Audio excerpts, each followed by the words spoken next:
Adrián Reyes y el día de hoy les voy a hablar sobre el Staphylococcus aureus.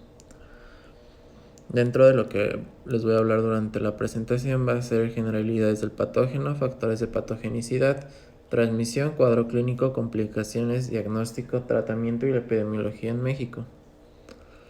El Staphylococcus es una bacteria de forma esférica que reacciona con la tinción de Gram, es decir, es Gram positiva. Se llama estafilococo debido a que las bacterias forman agrupaciones que nos recuerdan a los racimos de uvas. Tienen un diámetro de aproximadamente 0.5 a 1.5 micras. Las colonias de Staphylococcus aureus pueden tener un color amarillo o dorado por los pigmentos carotenoides que se forman durante su crecimiento y que le dan el nombre a la especie. Esta bacteria es un patógeno oportunista. Esto quiere decir que en condiciones normales va a formar parte de la microbiota normal en el ser humano, específicamente en la piel. Hasta el 30% de la población general tiene las narinas colonizadas sin producir necesariamente enfermedad. Otro 60% de la población tiene colonizaciones intermitentes, es decir, que hay momentos en la vida donde lo tiene y hay momentos en los que no, y el 10 restante es el que no está colonizada. Esto es debido a que hay una interacción compleja de la microbiota en el cual compite con otros organismos, pero aún no está bien definido cuál es el factor que hace que el Staphylococcus colonice o no a la mucosa nasal. Tiene la capacidad de producir una gran variedad de enfermedades en el ser humano, desde una foliculitis en un folículo piloso hasta una enfermedad diseminada, como puede ser una endocarditis o un absceso renal. Gran parte de la causa de que el Staphylococcus pueda producir diferentes cuadros clínicos es debido a que puede adaptar diferentes ambientes. Tiene una plasticidad genética importante y esto hace que pueda transferir y adquirir genes de manera horizontal con otras especies de Staphylococcus y no con enterococos, por ejemplo. Además, se ha generado a lo largo de la historia una resistencia a casi todos los antibióticos. Esto quiere decir que hay especies que son resistentes a ciertos antibióticos y otros que no. El Staphylococcus son multiresistentes. Esto es esto lo llamamos cuando son resistentes a más de 3 antibióticos. Es muy amplio el hablarles sobre la patogenicidad del Staphylococcus aureus, ya que son muchos los mecanismos que interactúan para que se produzca la enfermedad, pero trataré de enfocarme en los más importantes. Los serotipos 5 y 8 son los responsables de más del 80% de las enfermedades en el humano. La capacidad de que un Staphylococcus aureus pueda producir una enfermedad puede depender, comenzando por la capa más externa, que el 90% de las especies pueden tener una cápsula de polisacáridos. Aunque generalmente estas cepas no producen enfermedad, esta cápsula protege a las bacterias al inhibir la fagocitosis por parte de los leucocitos polimorfonucleares. La mayor parte produce una capa de limo o biofil, que esto hace que se adhiera o se pegue a las superficies como catéteres, prótesis y válvulas, siendo una fuente importante de infección en pacientes nefrópatas, en cardiópatas o alguna patología neuroquirúrgica. Como todas las bacterias gram positivas, posee una pared de peptidoglicanos, que son cadenas de glicanos unidos a subunidades proteicas que se entrecruzan por medio de puentes peptídicos. Es importante mencionar que las enzimas que catalizan la síntesis de peptidoglicanos de la pared se llaman proteínas ligadoras de penicilina, PBC, ya que son dianas de las penicilinas y de los betalactámicos. En general, la resistencia bacteriana viene mediada por la adquisición de un gen llamado MECA, que codifica a una nueva proteína llamada PBP2A, que es menos afín a la unión a los antibióticos. Esta especie llamada SARM, Staphylococcus resistente a meticilina, que inicialmente era un patógeno de hospitales, actualmente es el responsable de la mayoría de las formas invasivas de Staphylococcus. Esta pared actúa como una endotoxina, ya que contiene componentes que reconoce el sistema inmune y desencadena una respuesta, como la activación del complemento y la producción de la interleucina 1, que va a producir fiebre, adhesión leucocitaria, que es lo que va a hacer que se agreguen neutrófilos y se produzca la pus. También tenemos a los ácidos teicoicos, que son polímeros que se unen a la membrana citoplasmática y van a a estimular a la respuesta humoral. Otro mecanismo de patogenicidad es la presencia de adhesinas. Las adhesinas son proteínas del Staphylococcus aureus que facilitan la adhesión de la bacteria a los tejidos como fibronectina, elastina y colágeno. La mayoría de estas están unidas al peptidoglicano. Esas proteínas son denominadas MSCR-AMM, que por sus siglas en inglés son componentes de la superficie microbiana que reconocen moléculas de la matriz adhesivas. Por ejemplo, la proteína A, que es una de ellas y que tiene la capacidad de que se une a la fracción Fc de la inmunoglobulina. Hay proteínas que se unen al fibrinógeno y lo convierten en fibrina. Por lo tanto, se denominan coagulasas y son importantes ya que su identificación molecular ayuda al diagnóstico. Como último mecanismo de virulencia tenemos a las toxinas estafilocócicas, que van a producir un gran número de toxinas citolíticas que dañan la membrana de la célula. Las citolíticas también son denominadas invasinas. De ellas, la leucocidina de PB es la más importante, también denominada hemolicina, que puede producir lisis de neutrófilos que libera enzimas lisosomales que posteriormente van a dañar a los tejidos donde infecta, produciendo una lesión local. Esta invasina está relacionada con infecciones pulmonares y cutáneas. Esta toxina se encuentra prácticamente en todas las cepas de MRSA. La TSS1 y las enterotoxinas van a formar parte de los superantígenos. Esto quiere decir que interactúan con el complejo principal de histocompatibilidad y pueden generar una respuesta inflamatoria exagerada. Las enterotoxinas son numerosas, pero la más asociada a infecciones alimentarias es la enterotoxina A. Esta toxina resiste a altas temperaturas y resiste a la hidrólisis de enzimas yeyunales. El 30 al 50% de las cepas producen esta enterotoxina. Se cree que es una diarrea invasiva que estimula la liberación de mediadores inflamatorios por parte de los mastocitos. Aquí les coloco una tabla en la cual pueden observar algunos de los componentes o algunos de los factores de patogenicidad antes mencionados en la presentación. Ahora, en cuanto a epidemiología, es importante que conozcamos que los microorganismos pueden sobrevivir sobre superficies secas en periodos de tiempo prolongados, por lo que el contar con dispositivos va a aumentar el riesgo de infección. La diseminación se produce de una persona a otra por contacto directo o exposición a fomites contaminantes, por ejemplo, sábanas, ropas, etc. Es un patógeno de suma importancia clínica, ya que la infección por Staphylococcus aureus aumenta 5 veces más el riesgo de muerte en pacientes infectados contra los que no lo tienen, y una mortalidad de hasta 25%, a pesar de que un tratamiento dirigido a antibióticos sea sensible. El Staphylococcus aureus es el principal patógeno de infecciones nosocomiales a nivel mundial, principalmente cuando se infecta una herida quirúrgica en pacientes renales o por alguna razón se utiliza algún catéter o un ventilador. También es la principal causa de endocarditis e infecciones óseas y articulaciones. Y en cuanto a bacterias, solamente es superado por la E. coli. Se estima que 40% de las infecciones son causadas por MRSA. En México llega a ser casi un 50%. Esto se debe a las políticas médicas que existen en otros países y en nuestro país en cuanto al control en México. El uso frecuente de antibióticos va a constituir la principal causa de generación de especies resistentes.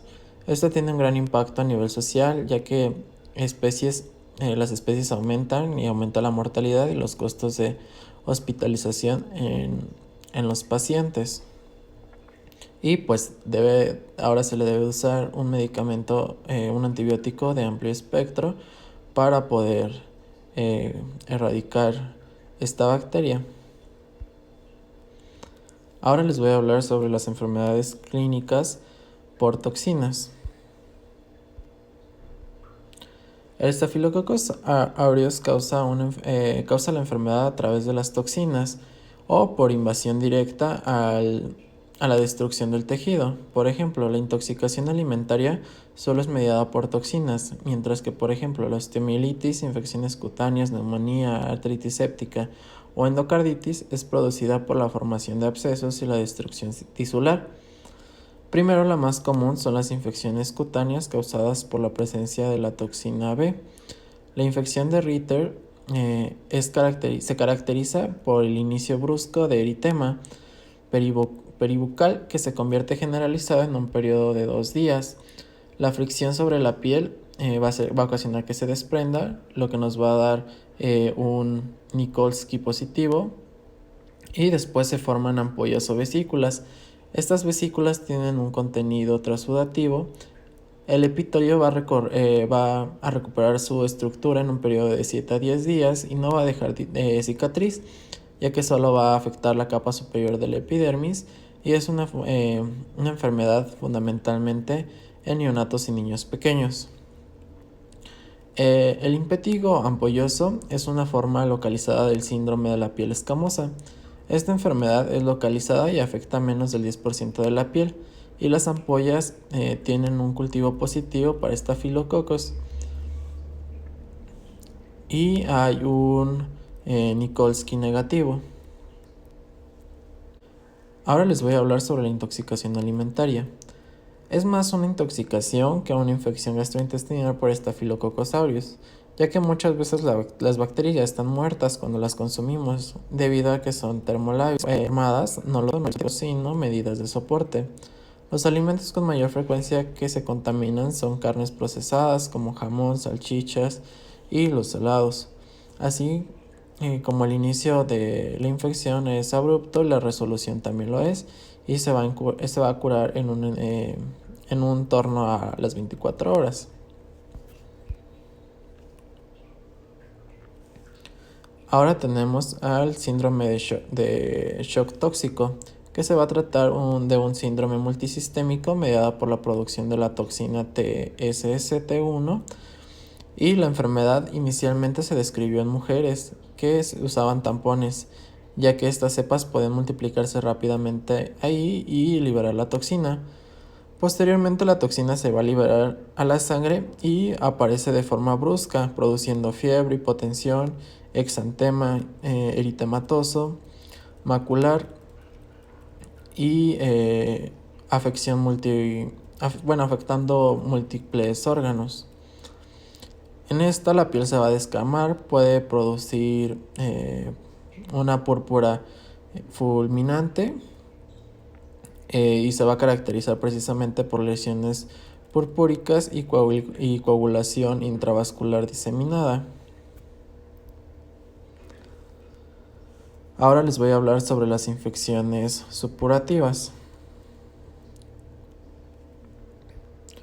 Tenemos las infecciones cutáneas piodérmicas, como ya habíamos hablado del impétigo nobuloso, que es del 70%, y va a aparecer en la cara, en la parte perinasal, comenzando como una pápula eritematosa que después se va a convertir en una vesícula y posteriormente en una pústula que se va a romper y forma una costra color miel con base eritematosa.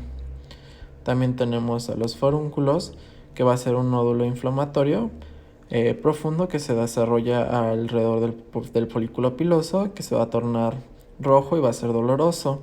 Cuando se rompe va a liberar pus ocurrente en zonas de fricción generalmente. La foliculitis. Este es un pioderma que se origina en el folículo piloso y se clasifica de acuerdo a su profundidad.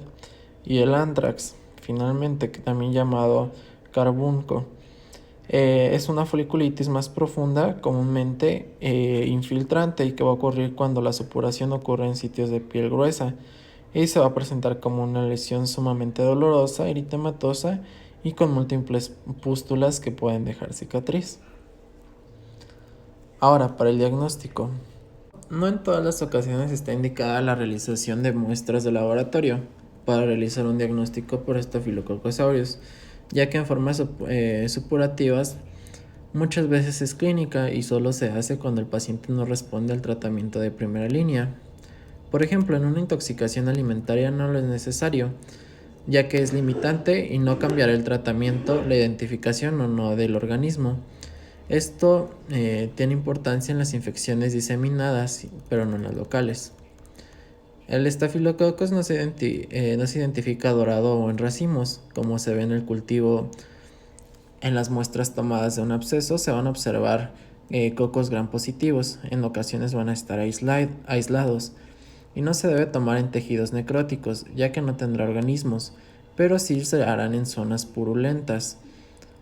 En la sangre realmente hay muy pocos y va a ser difícil identificarlos, por lo tanto la sangre debe cultivarse y no hacerse microscopía.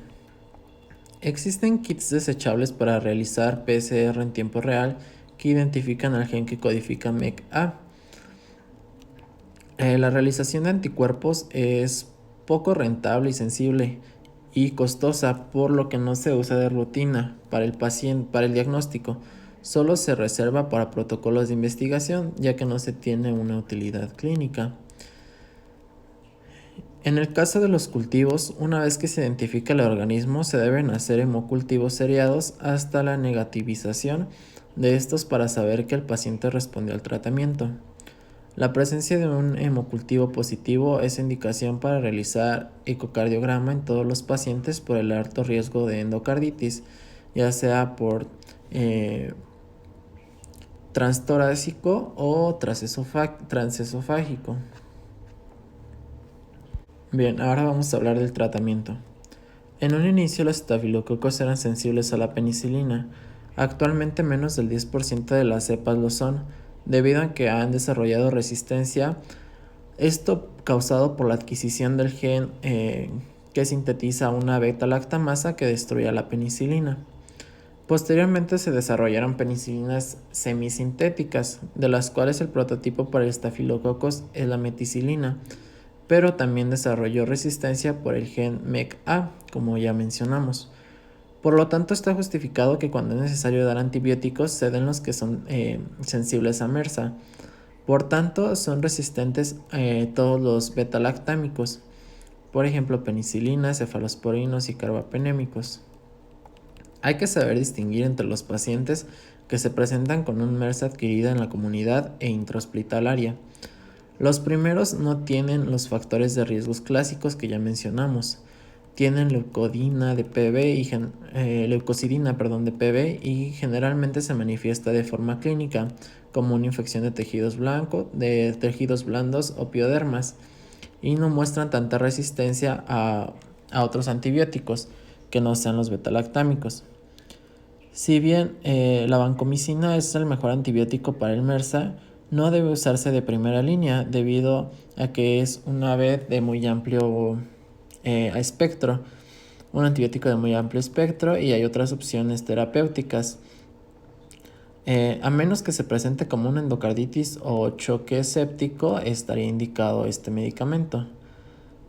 Hay ciertos escenarios clínicos en los que está justificado el dar o no antibióticos. Como dijimos, en una diarrea no vamos a dar, ya que es limitada y el tratamiento únicamente es con medidas de soporte, y en el caso de la mayoría de los piodermas el drenaje suele ser suficiente, a menos que el área infectada sea muy grande o se haya diseminado o tenga síntomas sistémicos, como puede ocurrir en el anthrax. En el resto de los casos, como bacteremia o osteomielitis, absceso renal o endocarditis, está justificado el uso. Debido al creciente número de cepas, cada vez son más susceptibles y existen nuevos fármacos que actúan en diferentes puntos para detener el crecimiento de estafilococos. En esta imagen vamos a poder ver todos los grupos de antibióticos disponibles y nuevos que se han desarrollado y que actualmente son sensibles al Staphylococcus aureus.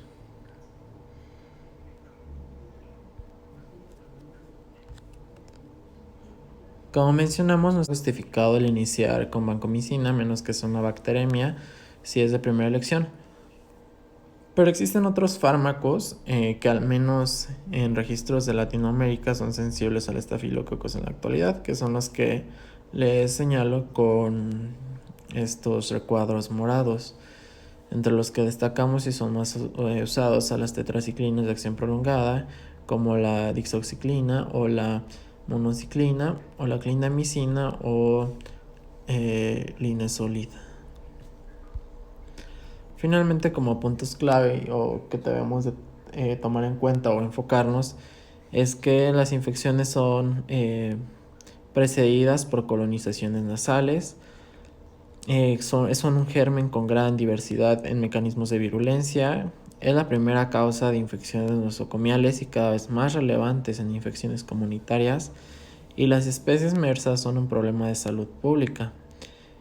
El 80% son sensibles a tetraciclinas y la vancomicina es la mejor opción terapéutica para el MRSA, pero únicamente cuando sea necesario. Gracias por su atención y espero que haya quedado claro.